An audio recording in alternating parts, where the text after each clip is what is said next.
الحمد لله رب العالمين. يا رب لك الحمد كما ينبغي لجلال وجهك وعظيم سلطانك ومجدك. سبحانك سبحانك لا نحصي ثناء عليك أنت كما أثنيت على نفسك. وأشهد أن لا إله إلا الله وحده لا شريك له، وأشهد أن سيدنا ونبينا ومولانا محمدا عبد الله ورسوله الذي بلغ الرسالة وأدى الأمانة ونصح الأمة فكشف الله به الغمة وتركنا على المحجة البيضاء ليلها كنهارها لا يزيغ عنها إلا هالك. اللهم صل وسلم وزد وبارك على حبيبك ونبيك ورسولك محمد صلى الله عليه وعلى آله وأصحابه وأهل بيته ومن تبعهم بإحسان إلى يوم الدين. يا أيها الذين آمنوا اتقوا الله حق تقاته ولا تموتن إلا وأنتم مسلمون. يا أيها الناس اتقوا ربكم الذي خلقكم من نفس واحدة وخلق منها زوجها وبث منهما رجالا كثيرا ونساء واتقوا الله الذي تساءلون به والأرحام إن الله كان عليكم رقيبا. يا أيها الذين آمنوا اتقوا الله وقولوا قولا سديدا يصلح لكم أعمالكم ويغفر لكم ذنوبكم ومن يطع الله ورسوله فقد فاز فوزا عظيما. ثم أما بعد فإن أصدق الحديث كتاب الله وخير الهدي هدي محمد صلى الله عليه وآله وسلم وشر الأمور محدثاتها وكل محدثة بدعة وكل بدعة ضلالة وكل ضلالة في النار. أعاذنا الله وإياكم من النار. புகழுக்கும் புகழ்ச்சிக்கும் தகுதியான அந்த ஒரே இறைவனை புகழ்ந்தவனாக போற்றியவனாக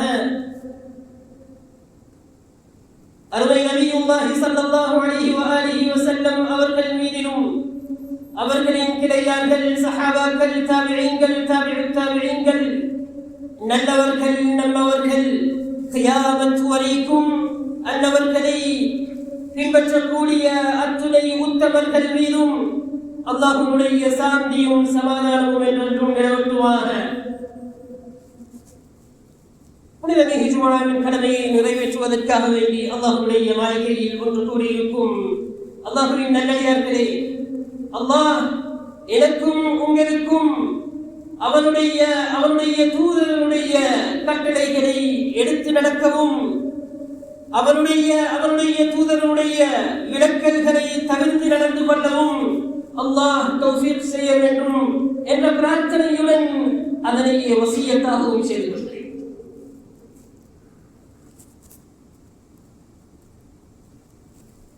அருமையானவர்களே, இன்றைய உரையின் தலையங்கம் அஹம்மியத்துல் மசாஜித் ஃபீ ஹயாத்தில் முஸ்லிம். ஒரு முஸ்லிமுடைய வாழ்க்கையில் அல்லது ஒரு இஸ்லாமிய சமூகத்தின் வாழ்க்கையில் பள்ளியின் முக்கியத்துவம். பள்ளி என்று சொல்லும் பொழுது, மஸ்ஜித் என்று சொல்லும் பொழுது, அந்த அரபு சொல் சுஜூதிலிருந்து எடுக்கப்பட்ட சொல். சுஜூத் இலிருந்து எடுக்கப்பட்ட சொல். மஸ்ஜித் என்று சொல்லும் பொழுது மகானுன் லிஸ்ஸுஜூத், சுஜூதுக்குரிய இடம், சுஜூத் செய்யப்படக்கூடிய இடம் என்ற அர்த்தம். இந்த உம்மத்துடைய ஒரு சிறப்பு இருக்கிறது. எந்த உம்மத்துக்கும் இல்லாத ஒரு சிறப்பு அல்லாஹ் 5 விடயங்களை கொண்டு அல் ஹதீஸ் ஃபி ஸஹீஹைன் மின் ஹதீஸ் ஜாபிர் இப்னு அப்துல்லாஹ் ரலியல்லாஹு தஆலா அன்ஹு அர்தா. புகாரி முஸ்லிமிலே வரக்கூடிய ஹதீஸ், ஜாபிர் இப்னு அப்துல்லாஹ் ரலியல்லாஹு தஆலா அன்ஹு அவர்கள் அறிவிக்கக்கூடிய ஹதீஸ், உஅதீது ஹம்ஸன் லம் யுஅதஹுன்ன அஹதுன் قبلي. எனக்கு 5 விடயங்கள் கொடுக்கப்பட்டது, இதுக்கு முன்னாடி யாருக்குமே கொடுக்கப்படவில்லை. யாருக்கும் கொடுக்கப்படாத 5 விடயங்கள். அதே நபி அவர்கள் சொன்னார்கள், وَجُعِلَتْ لِيَ الْأَرْضُ كُلُّهَا مَسْجِدًا وَطَهُورًا. பூமியில் இருக்கக்கூடிய எல்லா இடங்களுமே மஸ்ஜிதுக்கு தகுதியான இடம். அல்லாஹ் வகாது சொல்லுவார்கள். இதற்கு முன்னால் வந்த எல்லா உம்மத்தும் அவர்களுக்கு குறிப்பிட்ட இடங்கள் இருக்கும். இவர்கள் சஜிதா செய்கிறார்கள், இவர்கள் தொழுவதானால் அவர்களுக்கு குறிப்பிட்ட இடங்கள் இருக்கின்றது. ஒரு இடத்தில் தொழுகை நடத்தும் பொழுது அந்த இடம் நல்ல இடமா அல்லது நஜீஸான இடமா என்று ஆய்வு செய்ய வேண்டும். ஆனால் இந்த உம்மத் அல்லாஹ் எல்லா இடத்தையும் பள்ளிக்கு தகுதியான இடமாக வைத்திருக்கிறான், சில குறிப்பிட்ட இடங்களை தவிர. அதையும் நபியுல்லாஹி ஸல்லல்லாஹு அலைஹி வஸல்லம் அவர்கள் சொல்லித்தான் இருக்கிறார்கள். எனவே பள்ளி எல்லா இடத்திலும் பள்ளி அமைக்கலாம். அல்லாஹ் பள்ளிகளை சொல்லும் பொழுது வஅன்னல் மஸாஜித லில்லாஹ், பள்ளிகள் எல்லாம் அல்லாஹ்வுக்கு உரியது என்று சொல்கிறார். குர்ஆனில் பள்ளியை பற்றி பள்ளி என்ற சொல், மஸ்ஜித் என்ற சொல்லே 28 இடங்களில் வந்திருக்கிறது. அதற்கு மாறாக சில இடங்களில் ஃபீ புயூத்தின் أذن الله أن ترفع ويذكر فيها اسمه يسبح له فيها بالغدو والآصال رجال لا تلهيهم تجارة ولا بيع عن ذكر الله وإقام الصلاة وإيتاء الزكاة يخافون يوما تتقلب فيه القلوب والأبصار. சில வீடுகள் இருக்கிறது. அந்த வீடுகள் என்று சொல்லும் பொழுது அது அல்லாஹ்வுடைய இல்லம், அல்லாஹ்வுடைய மாளிகை. ஃபீ புயூத்தின் அஸின அல்லாஹு அன் துர்ஃபா, அல்லாஹ் அனுமதித்திருக்கிறான். வயுத்கர ஃபீஹா இஸ்முஹு, அல்லாஹ்வுடைய திருநாமம் அதிலே ஒலிக்கப்படும், அல்லாஹ்வுடைய திருநாமம் ஞாபகப்படுத்தப்படும். யுஸப்பிஹு லஹு ஃபீஹா பில்குதுவி வல் ஆஸாலி ரிஜால். அந்த பள்ளியிலே, அந்த வீடுகளிலே சில மனிதர்கள் அதிகாலையிலும் மாலையிலும் அல்லாஹ்வை துதித்துக் கொண்டே இருப்பார்கள். அந்த மனிதர்கள் எப்படிப்பட்டவர்கள் தெரியுமா? ரிஜாலுன் லா துல்ஹீஹிம் திஜாரத்துன் வலா பைஉன் அன் திக்ரில்லாஹ். இவர்களுக்கு பிசினஸ் இருக்கிறது, இவர்கள் கொடுக்கல் வாங்கல் செய்யக்கூடியவர்கள் தான். கொடுக்கல் வாங்கல் செய்வார்கள், பிசினஸ் செய்வார்கள். ஆனால் பிசினஸோ கொடுக்கல் வாங்கலோ அல்லாஹ்வுடைய பள்ளியை விட்டுவர்களை தூரமாக்க மாட்டார்கள். அல்லாஹ்வுடைய பள்ளியை விட்டும் பராக்காக இருக்க மாட்டார்கள். அல்லாஹ்வுடைய ஞாபகத்தை விட்டும் பராக்காக இருக்க மாட்டார்கள். இவர்கள் தான் அந்த மனிதர்கள், ரிஜால், அந்த ஆண்கள், அந்த மனிதர்கள் என்பதாக அல்லாஹ் வர்ணிக்கிறார். லா துல்ஹீஹிம் திஜாரத்துன் வலா பைஉன் அன் திக்ரில்லாஹி வ இகாமிஸ் ஸலாத்தி வ ஈதாஇஸ் ஸகாத். இவர்கள் தொழுகை நிலைநாட்டுவார்கள். வ ஈதாஇஸ் ஸகாத், ஸகாத்தும் கொடுப்பார்கள். யகாஃபூன யௌமன் ததகல்லபு ஃபீஹில் குலூபு வல் அப்சார். இவர்கள் பயப்படக்கூடியதெல்லாம் ஒரு நாளை தான். அந்த நாளில் உள்ளங்கள் திரண்டு போகும், பார்வைகள் திரண்டு போகும். ததகல்லபு ஃபீஹில் குலூபு வல் அப்சார். இந்த நாளை பயந்தவர்களாக அல்லாஹ்வுடைய தொழுகையை நிலைநாட்டுவார்கள், ஜகாத்தை சரியான முறையில் கணக்கெடுத்து கொடுப்பவர்கள், அல்லாஹ்வுடைய கியாமத் நாளை பயந்தவர்கள்.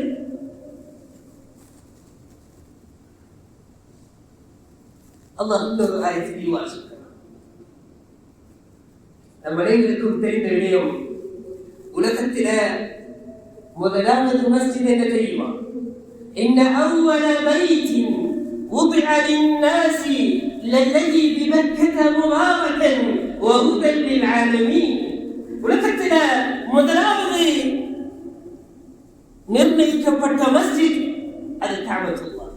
அது கஅபத்துல்லாஹ். முஸ்லிம் ஷரீஃப்ல வரக்கூடிய ஹதீஸ் அபூ தர் அல்-கிஃபாரி ரலியல்லாஹு தஆலா அன்ஹு அவர்கள் அறிவிக்கக்கூடிய ஹதீஸ், கேட்கிறார் அந்த சஹாபி, யா ரசூலல்லாஹ், முதலாவது பள்ளி எது என்று கேட்ட உடனே நபி அவர்கள் சொல்கிறார்கள், முதலாவது பள்ளி அது கஅபத்துல்லாஹ்.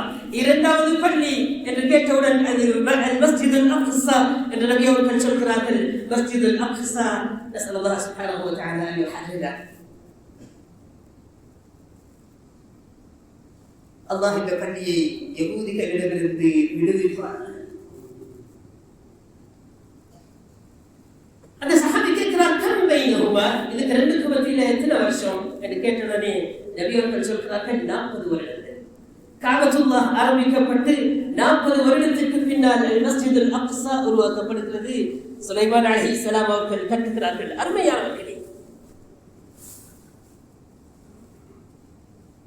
நபி அவர்களை மிஅராஜுக்கு எடுக்க முன்னால் 7 வாரத்துக்கும் எடுக்க முன்னால் அல்லாஹ் செஞ்ச வேலை என்ன தெரியுமா?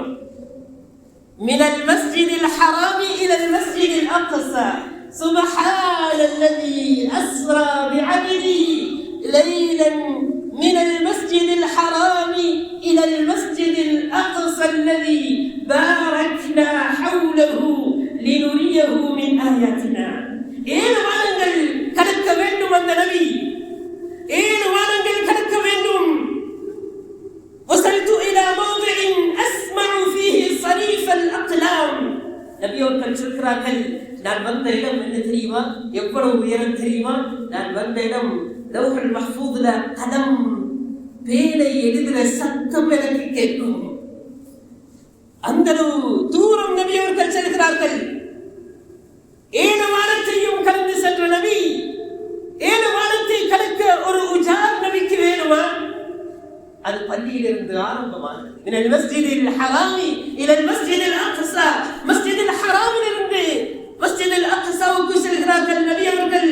அல்லாஹ் அவ்வாறு தான் அந்த இராக் பயணத்தை அமைத்து கொடுத்தார் நபி அவர்கள். மஸ்ஜிதிலிருந்து ஆரம்பம். மஸ்ஜிதினுடைய முக்கியத்துவத்தை விளங்கிய நபி அவர்கள் முதலாவது ஹிஜ்ரத் வந்தவுடன் முதலாவது ஹிஜ்ரத் வரார்கள். அலா அத்ராஃபில் மதீனா, மதீனாவுக்குள் நுழைவதற்கு ஒரு 3 கிலோமீட்டர் இருக்குது. முதலாவது வந்தவுடனே செஞ்ச வேலை என்ன தெரியுமா? காம பிபினா மஸ்ஜித் குபா. குபா மஸ்ஜிதை கட்டுகிறார்கள். குபா மஸ்ஜிதை கட்டுகிறார்கள். இந்த குபா மஸ்ஜிதில் தான் முதலாவது ஜும்ஆவையும் நடக்கிறது நபி அவர்கள். பின்பு அங்கிருந்து ஒரு 2 கிழமைக்கு பின்னால் மதீனாவுக்கு வருகிறார்கள். மதீனாவுக்கு வந்தவுடன் சஹாபாக்கள் எல்லாரும் நபியுடைய ஒட்டகத்தினுடைய அந்த கயிறை பிடித்துக் கொள்கிறார்கள். யா ரசூலல்லாஹ், எங்களுடன் வாருங்கள், எங்களுடன் வாருங்கள் என்று சொன்னவுடன் நபி அவர்கள் சொல்கிறார்கள், ஸரூஹா, அதனை விட்டு விடுங்கள், ஃபஇன்னஹா மஅமூரா, அதற்கு ஏவப்பட்டிருக்கிறது, அதற்கு ஏவப்பட்டிருக்கிறது, அதற்கு தெரியும் எங்க போய் நிற்கணும் என்று சொல்லி முதலாவது உட்கார்ந்த இடம் நபியுடைய ஒட்டகம். முதலாவது உட்கார்ந்த இடம் அது தற்பொழுது இருக்கக்கூடிய மஸ்ஜித் நபவி. மஸ்ஜித் நபவி இருக்கக்கூடிய இடத்தில் முதலாவது அந்த ஒட்டகம் உட்காருகிறது. நபி அவர்கள் மதீனாவுக்கு வந்தவுடன் முதலாவது செய்த வேலை தனக்கு வீடெடுத்துக் கொள்ளவில்லை, தன்னுடைய வீட்டை கட்டவில்லை. மாறாக நபி அவர்கள் பள்ளியை கட்டுகிறார்கள். ஏன்? பள்ளி அந்த அளவு முக்கியம் ஒரு முஸ்லிமுடைய வாழ்க்கையில். பள்ளியை கொண்டுதான் ஒரு முஸ்லிமுடைய வாழ்க்கை வெற்றி பெறும். ஒரு இஸ்லாமிய சமூகத்தின் வெற்றிக்கு ஆரம்பமே பள்ளியிலிருந்து ஆரம்பிக்கப்படும், பள்ளியிலிருந்து ஆரம்பிக்கப்படும். அதனால் தான் நபியுல்லாஹி ஸல்லல்லாஹு அலைஹி வஸல்லம் அவர்கள் முதலாவது இஷாரா செய்கிறார்கள், ஃபஇன்னஹா மஅமூரா, அதற்கு ஏவப்பட்டிருக்கிறது. நானும் மஅமூர் தான், நபியும் அல்லாஹ்வால் ஏவப்பட்டவர்கள் தான், இந்த முஸ்லிம்களும் அல்லாஹ்வால் ஏவப்பட்டவர்கள் தான், அல்லாஹ்வுடைய கண்ட்ரோலுக்கு கீழே நடக்கக்கூடியவர்கள் தான். நான் இஸ்லாத்துல ஆரம்பிக்கிற டைம்ல நான் சொன்ன விஷயம், மஸ்ஜித் என்று சொன்னா மகான் லிஸ்ஜூத், சுஜூத் செய்யப்படக்கூடிய இடம். ஒரு மனிதன் 6 அடி வசனம் விட்டா 6 அடி கீழே குனியணும், 6 அடி வசனம் விட்டா 6 அடி கீழே குனியணும். தன்னுடைய மிக கண்ணியமான உறுப்பை அல்லாஹ்வுக்காக வேண்டி சிரம் சாய்க்கக்கூடிய நேரம், அல்லாஹ்வுடன் மிக நெருக்கமாக இருக்கக்கூடிய ஒரு நேரம். நபி அவர்கள் சொல்கிறார்கள், அக்ரமு மா யகூனுல் அப்து மின் ரப்பிஹி வ ஹுவ சாஜித். ஒரு மனிதன் அல்லாஹ்வுக்கு ஆக நெருக்கமாக இருக்கக்கூடிய இடம் எது தெரியுமா? அதாவது சுஜூதில் இருக்கக்கூடிய நேரம். சுஜூத் என்று சொல்லும் பொழுது என்னுடைய மிக கண்ணியமான உறுப்பையே நான் அல்லாஹ்வுக்காக வேண்டி காத்து விட்டேன் என்றால் அல்லாஹ் சொல்லக்கூடிய எல்லாத்துக்கும் நான் கேட்கிறேன். அல்லாஹ் எதை சொன்னாலும் நான் கேட்டுக்கொள்வேன் அர்த்தம். அல்லாஹ் எப்படி சொன்னான்? அல்லாஹ் யமீன் ஷிமால், வலது சைடுல போங்க, இடது சைடுல போங்க, இதை செய்யுங்க, இதை செய்ய வேணாண்டா ஒரு முஸ்லிம் என்ன செய்யணும்? சல்லம்னா யா ரப்பி, ஏற்றுக்கொண்டோம் யா அல்லாஹ். இதுதான் முஸ்லிம் அர்த்தம். முஸ்லிம் என்றால் அல்லாஹ்வுக்கு தலை சாட்சியவன் என்று அர்த்தம். அல்லாஹ் சொல்ற செயலுக்கெல்லாம் கட்டுப்பட்டான் என்று அர்த்தம், கட்டுப்படக்கூடியவன் என்று அர்த்தம். இதுதான் முஸ்லிம். அல் முஸ்லிம் யஸ்தஸ்லிம் அம்ரஹு குல்லஹு லில்லாஹி சுப்ஹானஹு வ தஆலா. அல்லாஹ்வுடைய கண்ட்ரோலுக்கு கீழே வாழக்கூடியவன் தான் ஒரு முஸ்லிம். அல்லாஹ்வுடைய கண்ட்ரோலுக்கு கீழே வாழக்கூடியவன் தான் முஸ்லிம். அதனாலதான் அல்லாஹ்வுடைய கண்ட்ரோலை எங்கிருந்து தெரிகிறது? அல்லாஹ் சொன்ன விடயங்களை, அல்லாஹ் குர்ஆனில் சொல்லக்கூடிய போதனைகள், நபி அவர்கள் ஹதீஸில் சொல்லக்கூடிய போதனைகளை எங்கிருந்து நாம் தெரியக்கூடிய இடம் மஸ்ஜிதுகள். அதனால மஸ்ஜிதுகள் மிகச் சிறந்த இடம். நபி அவர்கள் சொன்னார்கள், ஹதீஸ் ஃபீ ஸஹீஹ் இமாம் முஸ்லிம் மின் ஹதீஸ் அபீ ஹுரைரா ரலியல்லாஹு தஆலா அன்ஹு அர்தா. நபி அவர்கள் சொன்னார்கள், அஹப்புல் பிலாதி இலல்லாஹ் மஸாஜிதுஹா. அல்லாஹ்வுக்கு ஆக விருப்பமான இடம் அல்லாஹ்வுடைய பள்ளிகள். அல்லாஹ் சொல்கிறான், கிதால் ஜிஹாதை கடமையாக்கியதற்கு ஒரு காரணம் சொல்கிறான். وَلَوْلَا دَفْعُ اللَّهِ النَّاسَ بَعْضَهُمْ بِبَعْضٍ لَهُدِّمَتْ صَوَامِعُ وَبِيَعٌ وَصَلَوَاتٌ وَمَسَاجِدُ يُذْكَرُ فِيهَا اسْمُ اللَّهِ كَثِيرًا وَلَيَنْصُرَنَّ اللَّهُ مَن يَنْصُرُهُ إِنَّ اللَّهَ لَقَوِيٌّ عَزِيزٌ.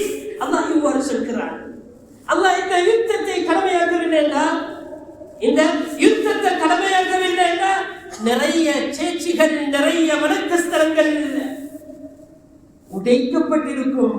அதுல நம்முடைய மஸ்ஜிதுகளும், அல்லாஹ்வுடைய பேரை கூறக்கூடிய மஸ்ஜிதுகளும் உடைக்கப்பட்டிருக்கும் என்பதாக அல்லாஹ் சொல்கிறான்.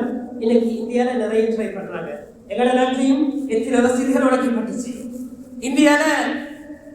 இந்தியாவில் இருக்கக்கூடிய எல்லா மஸ்ஜிதுகளையுமே தமிழர்களுடைய வணக்க ஸ்தலங்களாக மாற்ற வேண்டும் என்று முயற்சி நடந்து கொண்டிருக்கிறது. அல்லாஹ் அவர்களுடைய அனைத்து முயற்சிகளையும் முறியடிப்பானாக. அல்லாஹ் சொல்கிறான், இந்த போர் இல்லை என்றால் இவ்வாறுதான் நடந்து வரும். அல்லாஹ்வுடைய மாளிகைகள் அந்த அளவு புனிதமானது. அல்லாஹ் ஒரு மனிதன், நான் ஒரு பள்ளியை கட்டினேன்டா, இந்த பள்ளி எனக்கு சொந்தம் இல்லை. அன்னல் மஸாஜித லில்லாஹ், பள்ளி அல்லாஹ்வுக்குரியது. நான் கட்டின பள்ளி, ஏண்ட பள்ளி, நான் தான் எல்லாத்தையும் பார்ப்பேன் என்று சொல்றது இல்ல.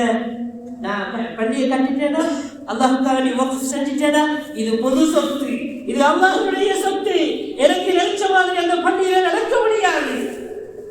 நான் நினைச்ச சட்டம் இல்லாது அல்லாஹ்வுடைய கண்ட்ரோலுக்கு கீழே நடக்கக்கூடிய சட்டமாக இருக்க வேண்டும்.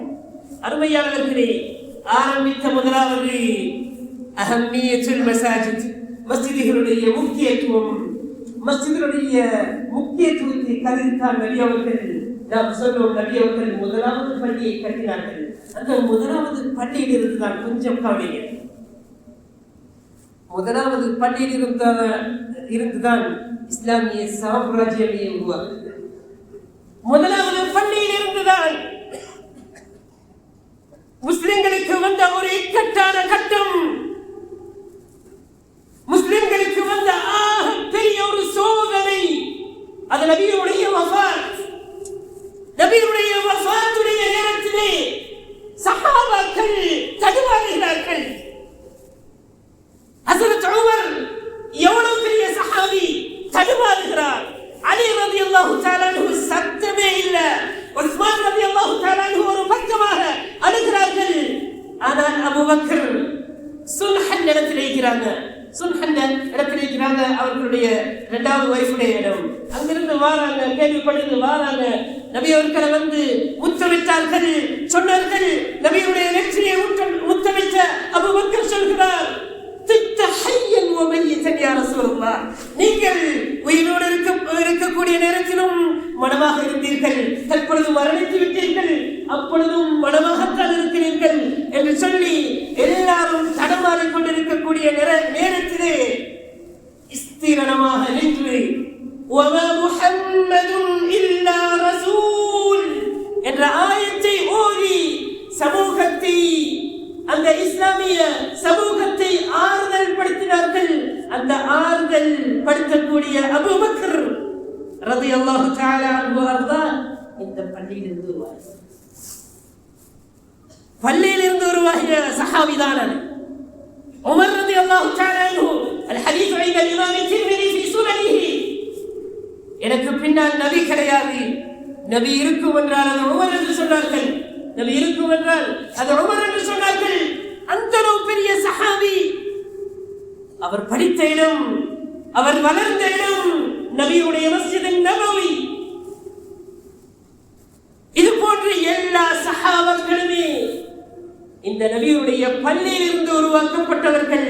நபியுடைய பள்ளிதான் இஸ்லாமிய சாம்ராஜ்யத்திற்கு முதல் தளம்.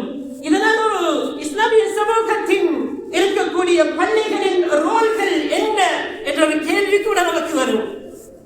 நாம் இந்த பள்ளியை வெறுமனே தொழுகைக்காக வேண்டிய மாத்திரம் பாவிக்கிறோமா? தொழுகை ஆக பெரிய இபாதத், அதில் எந்த சந்தேகமும் கிடையாது. பள்ளியில் தான் தொழ வேண்டும், தொழுகை நடத்தப்படக்கூடிய இடம் பள்ளி. ஆனால் பள்ளியினுடைய ரோல் தொழுகை மாத்திரமல்ல, எவ்வாறு தொழ வேண்டும், எவ்வாறு உது எடுக்க வேண்டும், எவ்வாறு என்னை சுத்தம் செய்து கொள்ள வேண்டும், எவ்வாறு நான் மற்ற மனிதர்களுடன் நடந்து கொள்ள வேண்டும், எவ்வாறு நான் இந்த சமூகத்துடன் நடக்க வேண்டும், எவ்வாறு நான் இருக்கக்கூடிய சூழலில் வாழ வேண்டும், எவ்வாறு நான் இந்த நாட்டுக்கு நல்லொரு பிரஜையாக வாழ வேண்டும் என்ற எல்லா விடயங்களுமே படிக்கக்கூடிய இடம் இந்த பள்ளி. அனைத்து விடயத்தையும் தெரியக்கூடிய இடம் இந்த பள்ளி. இஸ்லாமிய உலகத்தில் இஸ்லாமிய தலைவர்கள், பெரும் தலைவர்கள், சலாஹுத்தீன் அய்யூபி, உமர் இப்னு அப்துல் அசீஸ், அதற்கு முன்னால் உமர் இப்னு அப்துல் அசீஸ், பெரும் சஹாபாக்கள், பெரும் தலைவர்கள் உருவாகிய இடம் அனைத்துமே பள்ளி. இன்று இருக்கக்கூடிய ஜாமிஅத்து ஸைத்தூனா, தூனிஸில் இருக்கக்கூடிய ஜாமிஉ ஸைத்தூன் 1000 வருடங்களையும் தாண்டிய அந்த பள்ளியிலிருந்து உருவாகிய பல்கலைக்கழகம் தான் ஜாமிஅத்து ஸைத்தூனா. ஜாமிஉல் கரவியின் என்று சொல்லப்படக்கூடிய ஃபாஸில், மொரோக்கோவில் ஃபாஸ் என்று சொல்லப்படக்கூடிய இடத்தில் இருக்கக்கூடிய அந்த பள்ளிதான் ஜாமிஉல் கரவியின். இன்று கரவியின் யூனிவர்சிட்டி பல்கலைக்கழகமாக மாறி இருக்கிறது. இன்று வரைக்கும் அந்த ஜாமிஉல் கரவியின் பாடங்கள் நடந்து கொண்டுதான் இருக்கிறது. அதற்கு பின்னால் வந்த ஜாமிஉல் அஸ்ஹர் பள்ளி, இந்த பள்ளியில் தான் முதலாவது பாடங்கள் நடக்கிறது, பாடங்கள் ஆரம்பிக்கப்படுகிறது. பின்னால்தான் ஜாமிஅத்துல் அஸ்ஹர், அல் அஸ்ஹர் யூனிவர்சிட்டி பல்கலைக்கழகம் என்பதாக மாற்றப்படுகிறது. ஆனால் இன்று வரைக்கும் எல்லா பாடங்களுமே நடக்கிறது. இஸ்லாமிய சமூகத்தில், இஸ்லாமிய வரலாற்றில் பள்ளிகளில் எத்தனை பாடங்கள் நடந்தது என்றால், கணக்கு பாடங்கள் என்ன, கீமியா போன்ற, கெமிஸ்ட்ரி போன்ற பாடங்கள், வைத்தியம் கூட பள்ளியிலே நடந்திருக்கிறது. குர்ஆன் ஹதீஸ் விட்டுருங்க, குர்ஆன் ஹதீஸ் அது முதலாவது இடம். குர்ஆன் ஹதீஸ், மார்க்க சட்டக்கலை, இதெல்லாம் முதலாவது இடம்.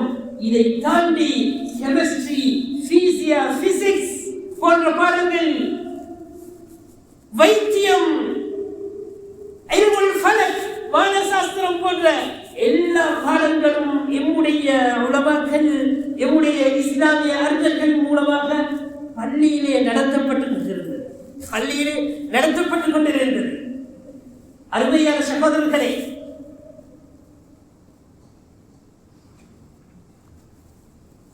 இந்த பள்ளி நாம் சொன்னோம், நபியுல்லாஹி ஸல்லல்லாஹு அலைஹி வஸல்லம் அவர்கள் இந்த பள்ளியில் தான் முதலாவது இஸ்லாமிய சாம்ராஜ்யம் உருவாவதற்கு வித்திட்டார்கள்.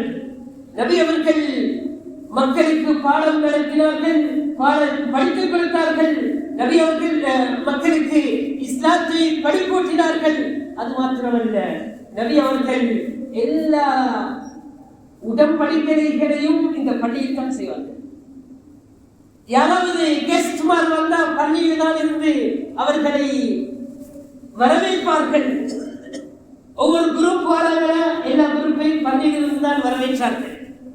ஏனென்றால் பள்ளிதான் ஒரு இஸ்லாமிய சமுதாயத்தின் ஒரு மர்கஸாக, கேந்திரமாக, ஒரு சென்டராக இருந்தது. பள்ளி ஒரு சென்டராக இருந்தது. எந்த அளவுக்கு நஜ்ரானில் இருக்கக்கூடிய ஒரு கிறிஸ்துவ ஒரு கூட்டம் வருகிறது. நபி அவர்கள் பள்ளியிலே அழைத்தார்கள். பள்ளியிலே வைத்து அவர்களுடன் உரையாடினார்கள். அவங்கள தொழுக நேரம் வருது, அவங்க தியானம் செய்யற நேரம் வருது. அந்த டைம்ல நபி பள்ளியில செஞ்சு கொள்ளுங்கன்னு சொன்னாங்க. பள்ளியில செஞ்சு கொள்ளுங்கன்னு சொன்னாங்க. அனுமதித்தார்கள் நபி அவர்கள். இது மாதிரி யுத்தத்துக்கு அனுப்புவதாக இருக்கட்டும், உடன்படிக்கைகள் செய்வதாக இருக்கட்டும், எல்லா விடயங்களையும் பள்ளியில் இருந்து கண்ட்ரோல் பண்ணினார்கள். அது போன்றுதான் குலஃபாஉர் ராஷிதீன்களுடைய காலத்திலும் எல்லா விடயங்களும் பள்ளியில் இருந்துதான் தீர்மானிக்கப்படும். பள்ளி ஒரு தாவா களம், ஒரு இஸ்லாமிய சமூகத்தின் உயிர் நாயகமுடைய பள்ளியாக இருந்து கொண்டிருக்கிறது. இப்ப நாம் என்ன செய்யறோம்? அருமையான சகோதரர்களே, இலங்கையில கிட்டத்தட்ட 9.8 முஸ்லிம்கள் இருக்கிறோம். இலங்கை சனத்தொகையில 9.8 என்று சொன்னா கிட்டத்தட்ட 2 மில்லியன் முஸ்லிம்கள் இருக்கிறோம். இன்னைக்கு வகுப்புல பதியப்பட்ட பள்ளிகள் 2000 பள்ளிகள். இந்த 2000 பள்ளிகள் இருக்குது. அப்ப ஒவ்வொரு பள்ளிக்கும், எல்லா பள்ளியுமே சும்மா பள்ளியை வச்சு கொள்வோம். 2000 பள்ளி. இது 2017 எடுக்கப்பட்டது. 2013 இதே தான் சொன்னாங்க. 2000 பள்ளிகள் வக்ஃப் போர்டுல பதியப்பட்ட பள்ளிகள். 2000 பள்ளிகளும் ஜும்மா பள்ளிகளே வச்சுக்கொள்ளும். அப்படி என்றால் 2 மில்லியன் என்றால் ஒவ்வொரு பள்ளிக்கும் 1000 பேர். ஒவ்வொரு பள்ளிக்கும் 1000 பேர். ஒவ்வொரு பள்ளிக்கும் பொறுப்பான 1000 பேர் இருக்கிறாங்க. இப்ப நம்ம வருவோம். எம்முடைய பள்ளி பரிபாலிக்கக்கூடியவர்கள் அல்லாஹ் அவர்களுடைய சிஃபத்தை சொல்கிறார். மா கான லில் முஷ்ரிகீன அன் யஅமுரு மசாஜித அல்லாஹ். அல்லாஹ்வை இணை வைக்கக்கூடியவர்கள், தன்னுடைய பள்ளியை பரிபாலிக்க தகுதியற்றவர்கள். இன்னமா யஅமுரு மசாஜித அல்லாஹ். அல்லாஹ்வுடைய பள்ளியை பரிபாலிக்கக்கூடியவர்கள் மன் ஆமன பில்லாஹ், அல்லாஹ்வை ஈமான் கொண்டவர்கள். وأقام الصلاة ومن آمن بالله واليوم الآخر. அல்லாஹ்வை ஈமான் கொண்டவர்கள், இறுதி நாளை ஈமான் கொண்டவர்கள். அல்லாஹ்வை ஈமான் கொண்டவர்கள் அல்லாஹ்வை ஒருவனாக ஏற்றுக்கொள்ள வேண்டும். அவருடைய சிஃபாத்துகளை ஏற்றுக்கொள்ள வேண்டும். அல்லாஹ் எல்லாத்திலும் தூய்மையானவன் என்பதை ஏற்றுக்கொள்ள வேண்டும். அல்லாஹ்வுக்கு இணை வைக்கவே கூடாது. அல்லாஹ்வுக்கு ஈமான் கொள்றதல்ல, அதுக்கு பின்னாடி நபியை ஏற்றுக்கொள்ள வேண்டும் என்று அது ஒட்டோவா வந்துடும். மலக்குமார்களை ஏற்றுக்கொள்ள வேண்டும், அது ஒட்டோவா வந்துடும். அல்லாஹ்வால் அனுப்பப்பட்ட தூதர்களை ஏற்றுக்கொள்ள வேண்டும். அல்லாஹ்வால் அனுப்பப்பட்ட வேதங்களை ஏற்றுக்கொள்ள வேண்டும். அதை நம்ப வேண்டும். வல் யௌமில் ஆகிர், கியாமத் நாளையும் நம்பியவர்கள். وأقام الصلاة, தொழுகையை நிலைநாட்டுபவர்கள். இன்னைக்கு நிறைய பள்ளிகள்ல பள்ளியை பரிபாலிக்கிறோம் என்று சொல்றாங்க. ஆனா பள்ளி பக்கத்துக்கே காணும். ஜுமாவுக்கு வருவாரு, ஏதாவது ஃபங்க்ஷன் இருந்தா வருவாரு. ஆனா 5 நேர தொழுகைக்கு ஆள காணும். தூரத்தில் இருக்கட்டும், முசாஃபிராக ஒரு பயணியாக இருக்கட்டும், பரவாயில்லை, அவர் வரையலாம். ஆனால் வீட்டிலே இருந்து கொண்டு அவர் பள்ளிக்கு வரவில்லை என்றால் இவர் என்ன பரிபாலனம் செய்கிறார்? தொழுகையை நிலைநாட்ட வேண்டும். அல்லாஹ் தொழ வேண்டும் என்று சொல்லல. தொழ வேண்டும் என்றதும் தொழுகையை நிலைநாட்ட வேண்டும் என்றதும் வித்தியாசம். தொழுகையை நிலைநாட்ட வேண்டும் என்று சொல்லும் பொழுது தொழுகையுடைய அத்துணை சட்ட திட்டங்களையும் அறிந்து தொழ வேண்டும். இவர் தொழுகிற மாதிரியோட அடுத்தவர்களையும் தொழவும் வைக்க வேண்டும். நபி அவர்கள் சொன்னார்கள், சல்லு கமா ரஅய்துமூனி உஸல்லி, நான் எவ்வாறு தொழுகிறேனோ அது போன்றே நீங்களும் தொழுங்கள் என்று நபி அவர்கள் சொன்னார்கள். நபி தொழுகிற தொழுகை நமக்கு தெரியுமா? وأقام الصلاة وآتى الزكاة ஜகாத்தையும் சரியாக கொடுக்க வேண்டும். இன்னைக்கு கொடுப்போக்கு செய்யப்பட்ட ஒரு ஃபர்தாக ஜகாத் இருந்து கொண்டிருக்கிறது. கொடுப்போக்கு செய்யப்பட்ட ஃபர்தாக ஜகாத் இருந்து கொண்டிருக்கிறது. ஒரு அல்லமா இப்படி சொல்கிறார், அல்லாமா ஷஅராவி அலைஹி ரஹ்மத்துல்லாஹ், إذا وجدتم فقيرا في أي بقعة من بقاع العالم فاعلموا أن هناك غنيا لم يسدد زكاته. ஏதாவது உலகத்தில் ஒரு இடத்துல நீங்க ஒரு ஃபகீரை கண்டீங்கன்னா நீங்க நினைச்சு கொள்ளுங்க, அங்க ஒரு பணக்காரர் அவர் ஜகாத் கொடுக்கல, பணக்காரர் ஜகாத் கொடுக்கல நினைச்சு கொள்ளுங்க. இமாம் அல்லாமா ஷஅராவி அலைஹி ரஹ்மத்துல்லாஹ் அவர்கள் ஒரு கட்டத்தில் அவ்வாறு சொன்னார்கள், அருமையானவர்களே, நான் சொன்னேன் ஒவ்வொரு பள்ளிக்கும் 1000 பேர் இருக்கட்டும் என்று. அந்த 1000 பேர்ல எத்தனை பேர் பணக்காரர்கள், எத்தனை பேர் ஏழைகள் என்று நம்ம அழகான முறையில கணக்கெடுத்தா ஒரு 10 வருஷத்துல நம்முடைய ஊர்ல எந்த ஃபகீரும் இல்லை என்ற அளவுக்கு வரலாம். இன்னைக்கு ஜகாத்துடைய சல்லிகள் கோடிக்கணக்கில் சேர்க்கப்படுகிறது. கோடிக்கணக்கில் மக்கள் கொடுக்கத்தான் செய்கிறார்கள். ஆனால் சரியான முறையில் பங்கு வைக்கப்படுவதில்லை, சரியான முறையில் அட்வைஸ்கள் பண்ணப்படுவதில்லை, சரியான முறையில் ஒரு கைட்லைன் கிடைப்பதில்லை. அதனால என்ன செய்யறாங்க, ஒரு 30,000 வச்சுக்கொள்ளும். ஒரு உதாரணமா 30,000 வீட்டுல 10 பேருக்கு 3000 கொடுத்துட்டு வேலையை பார்க்கறாங்க. ஜகாத் கொடுத்துட்டோம். 10 பேருக்கு ஒரு எவ்வளவுல 3000 போட்டு ஜகாத்தை கொடுக்குறது. ஜகாத்தை கொடுத்தா அந்த 3000 என்ன செய்யலாம், 1 கிலோ இறைச்சி மட்டும் வாங்கலாம். 1 கிலோ இறைச்சி வாங்கின இதுவல்ல ஜகாத்துடைய நோக்கம், இதுவல்ல ஜகாத்துடைய நோக்கம், இதுவல்ல ஜகாத்துடைய தாற்பயம், இதுவல்ல ஜகாத் கொடுக்கும் முறை. ஜகாத் கொடுக்கும் பொழுது இன்று நான் கொடுத்தார் என்ன பண்ணிருக்காரு, என்ன செய்யறா, பள்ளியில ஜகாத்தை தான் கொடுக்குறேன். ஜகாத்தை கொடுத்துட்டு இவரு அவருடைய சங்கையை கொடுத்த மாதிரி ஃபீலிங்.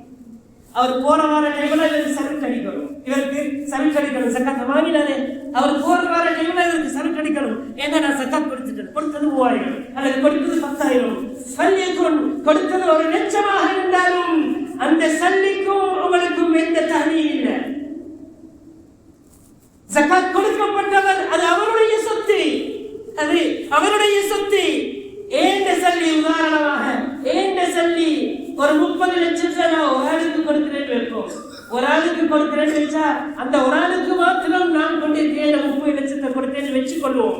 உதாரணமாக அந்த 30 லட்சத்தை கொடுத்துட்டு எனக்கு சொல்லலாது, எனக்கு அது செய்யுங்க, இது செய்யுங்க, துவா செய்யுங்க, நான் போற டைம்ல செலவு அடிங்க, அது ஒன்றும் சரி வராது, அது ஒன்றும் சரி வராது. கொடுத்தது அது என்னுடைய சல்லி அல்ல, கொடுத்தது அது அல்லாஹ்வுடைய சல்லி. خذ من اموالهم صدقه تطهرهم.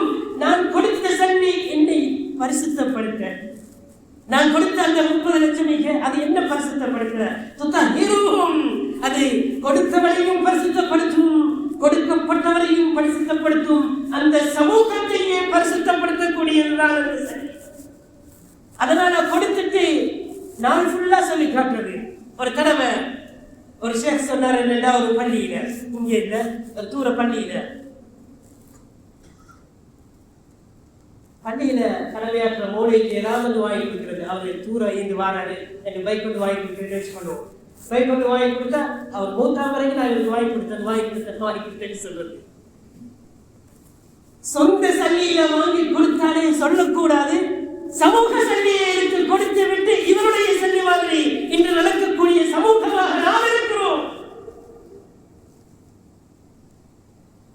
கொடுத்தது நம்மை வழிநடத்தக்கூடிய இமாமுக்கு, இமாமை கண்ணியப்படுத்தாத சமூகம் ஒரு உண்மையான ஈமான் கொண்ட சமூகமாக இருக்க முடியாது. நபி அவர்கள் சொல்கிறார்கள், லா யுமினு அஹதுக்கும் ஹத்தா யுஹிப்ப லிஅஹீஹி மா யுஹிப்பு லினஃப்ஸிஹி. எனக்கு விரும்பினத அடுத்தாருக்கு விரும்பாதவரை நான் உண்மையான முஃமினாக இருக்க முடியாது. நான் உண்மையான முஃமினாக இருக்க முடியாது. உண்மையான முஃமின் என்றால் அடுத்தவனுக்கும் நல்லதை நாடணும். உண்மையான முஃமின் என்றால் சொல்லப்படக்கூடிய உபதேசங்களை கேட்கணும். ஃபதக்கிர் ஃபஇன்ன ذிக்ர தன்ஃபஉல் முஃமினீன். அல்லாஹ் சொல்றான், நபியே நீங்கள் ஞாபகப்படுத்துங்கள். ஞாபகப்படுத்துவது பிரயோஜனம் அளிக்கும் என்று அல்லாஹ் சொல்கிறான். முஃமின்களுக்கு பிரயோஜனம் அளிக்கும் என்றால் இவருக்கு பிரயோஜனம் அளிக்காட்டி இவரை ஈமானை செக் பண்ணணும், இவர் சொல்றதை கேட்காட்டி இவரை ஈமானை செக் பண்ணணும். அதனால அருமையான சகோதரர்களே, நம்முடைய பள்ளிகள் இந்த பீரியட்ல பள்ளிகளுடைய மஜ்லிஸில் உமனா ஷஷ்டிபோ உருவாக்கப்படக்கூடிய நேரம். இந்த நேரத்தில் நல்லவர்களை தெரிவு செய்வோம், நல்ல அழகான ஷஷ்டிபோனை தெரிவு செய்வோம். இந்த கம்பெனிக்கு ஒரு ஆளை வேலைக்கு வைக்கணும் என்று சொன்னா நான் ஹை லெவல்ல பார்க்கிறது. அவர் அப்படி இருக்கணும், இப்படி இருக்கணும், அது ஈக்கணும், இது ஈக்கணும், அவற்றை உண்மை தன்மை ஈக்கணும், அவர் நல்ல எஃபிஷியன்சியாக இருக்கணும், அவற்றை நல்ல இதுகள் இருக்கணும், அதுகள் இருக்கணும், எல்லாத்தையும் செக் பண்றாங்க. இன்னைக்கு பள்ளிக்கு நம்ம தெரிவு செய்யக்கூடிய ரெஸ்டிபோர்ட் எப்படி இருக்கணும் என்றதை நம்ம யோசிக்கிறது இல்லை. அருமையானவர்களே, மனிதன் என்று சொன்னால் அவன் பாவத்துக்கு இயற்கையானவன் தான், பாவம் செய்யக்கூடியவன் தான். ஆனால் பாவத்தை செய்துவிட்டு அந்த பாவத்திலே பிடிவாதமாக இருக்கக்கூடாது. அதனால வரக்கூடிய ரெஸ்டிபோர்ட் யாராக இருந்தாலும் சரி, பள்ளியை சரியான முறையில் நம்ம ஒழுங்குபடுத்துவோம். பள்ளியில ஒரு நாளைக்கு மார்க்க சட்டக்கலை படிக்கக்கூடிய ஒரு ஃபிக்ஹ் பாடம், ஒரு நாளைக்கு இன்னொரு நாளைக்கு ஹதீஸ் பாடம், இன்னொரு நாளைக்கு தஃப்சீர் பாடம் நடக்கட்டும். ஒரு 3-4 பாடங்கள், ஒரு நாளைக்கு இந்த பாடம், அடுத்த நாளைக்கு இந்த பாடம். என்னென்ன ஒரு 10 பேர் தஃப்சீர் பாடத்தை ஃபாலோ பண்ணட்டும், 10 பேர் முஃபஸ்ஸிரீன்களாக ஆகட்டும், இன்னொரு 10 பேர் ஹதீஸ் கலையிலே தேர்ச்சி பெறட்டும், இன்னும் 10 பேர் மார்க்க சட்ட கலையிலே தேர்ச்சி பெறட்டும். இது பள்ளியின் மூலமாக நடக்கட்டும். இது மதரசாவுடைய வேலை மாத்திரமல்ல, அரபி மதரசாக்களுடைய வேலை மாத்திரமல்ல, இது பள்ளியுடைய வேலை. வரக்கூடியவர்கள் இதனை கருத்தில் கொள்ளட்டும். இன்னைக்கு நாம் இருக்கக்கூடிய 2000 பள்ளியில இந்த மாதிரி நடந்தா எங்கட நாட்டில் இருக்கக்கூடிய 2 மில்லியன் முஸ்லிம்களை நினைச்சு பாருங்க, எப்படி இருப்பாங்க. யாருக்கும் எந்த சட்டமும் தெரியாமல் இருக்காது. எப்படிய மனிதர்கள் இப்ப கேட்கிறான், நான் 40 வயசு 50 வயசுக்கு பிறகு நான் படிச்சு என்ன செய்ய? அல்லாம அவங்க படிக்கிறாங்க, அவனுக்கு 70 வயசு 70 வயசு 50 வயது தாண்டினத்துக்கு பின்னாடி சலாம் அவர்கள் படிக்கிறார்கள். பின்னாடி சுல்தான் உலமாக்களுக்கே பெரும் தகை என்று சொல்லப்படக்கூடிய அளவுக்கு மாறினார்கள். இவர்கள் படித்தது 50 வயசு தாண்டி, இவர் படித்தது 50 வயசு தாண்டி. அதனால இமாம் கிசாயி அலைஹி ரஹ்மத்துல்லாஹ் இமாமுல் லுகா, லுகாவுடைய பெரிய தேர்ச்சி பெற்றவர். இமாமுல் கிராஅத், கிராஅத்ல அவருக்கு கிசாயி என்ற ஒரு கிராஅத்தே இருக்கிறது. அந்த இமாம் கிசாயி அலைஹி ரஹ்மத்துல்லாஹ் இவர் படித்தது எப்படி தெரியுமா? 40 வயசுக்கு போறோம். ஒரு தாய் ஒரு பிள்ளையை பார்த்து சொல்றா, நீ ஓதுறதுக்கு போ, பள்ளிக்கு ஓதுறதுக்கு போ, இல்லாட்டி இந்த மாதிரி ஆடு மாடு தான் பேச்சு கொண்டிருக்கணும் சொல்லி இவரை பார்த்து சொன்னே அந்த ஒரு வார்த்தை இவருடைய கல்வினை கொடுக்கிறது. இவருடைய கல்வினை அந்த ஒரு வார்த்தை என்னை வைத்து மடமைக்கு உதாரணம் கூறப்படுகிறதா என்று சொன்ன அந்த கிசாயி அவர்கள் போகிறார்கள். அரபு கலைகள் படித்து கொடுக்கப்படுகிறது பள்ளியிலே, அரபு கலை படித்து கொடுக்கப்படுகிறது பள்ளியிலே. கற்கிறார் இமாம் கிசாயி, கராத்தை கற்கிறார். எந்த அளவுக்கு பெரிய இமாம் கிசாயி அலைஹி ரஹ்மத்துல்லாஹ். ஒரு கட்டத்தில் ஹாரூன் ரஷீத் அலைஹி ரஹ்மத்துல்லாஹ் அவங்க பின்னாடி சொல்லுவாங்க, இமாம் கிசாயி தான் இமாமத் இருக்கிறாங்க. ஒரு கட்டத்தில் ஒரு பிழை விடுறாரு. இந்த பிழை அவங்க சொல்றாங்க, ஒரு சின்ன பிள்ளையே விடாத பிழை, சின்ன பிள்ளையை விடாத பிழை.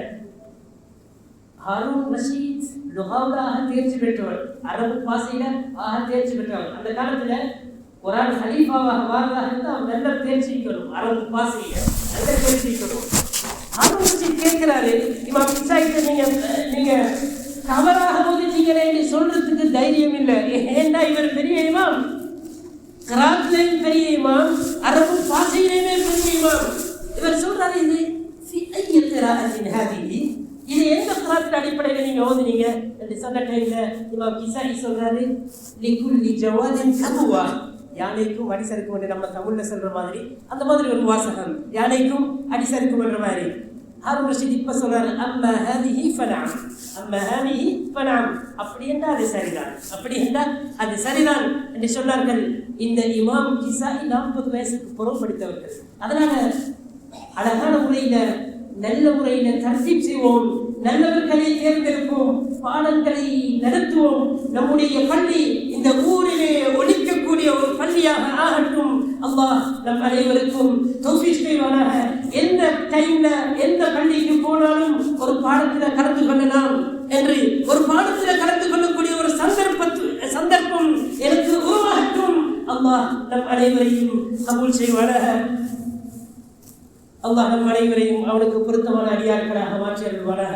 அல்ஹம்துலில்லாஹி ரப்பில் ஆலமீன் வல் ஆகிபத்து லில் முத்தகீன் வலா உத்வான இல்லா அலல் ஸாலிமீன் வ அஷ்ஹது அன் லா இலாஹ இல்லல்லாஹு வஹ்தஹு லா ஷரீக லஹ் வ அஷ்ஹது அன்ன சய்யிதனா வ நபிய்யனா வ மௌலானா முஹம்மதன் அப்துல்லாஹி வ ரசூலுஹு. அல்லாஹும்ம ஸல்லி வ ஸல்லிம் வ ஸித் வ பாரிக் அலா ஹபீபிக வ நபிய்யிக வ ரசூலிக முஹம்மதின் ஸல்லல்லாஹு அலைஹி வ அலா ஆலிஹி வ அஸ்ஹாபிஹி வ அஹ்லி பைத்திஹி வ மன் தபிஅஹும் பி இஹ்சானின் இலா யௌமிddin. அம்மா பஅது أوصيكم وإياي أولا بتقوى الله سبحانه وتعالى، فإن التقوى تنجينا من النار وتدخلنا الجنة، فإن الله سبحانه وتعالى مع الذين اتقوا والذين هم محسنون. عباد الله، إن للمسجد حياة في هذه الأمة، إن المسجد له أهمية كبيرة في حياة الإنسان المسلم فردا وجمعا. فلنحافظ على المساجد، فلنركز على المساجد، فلنحافظ على المساجد حرمتها، فلنتعلم من المساجد. نسأل الله سبحانه وتعالى أن يرزقنا جميعا لما يحبه ويرضاه.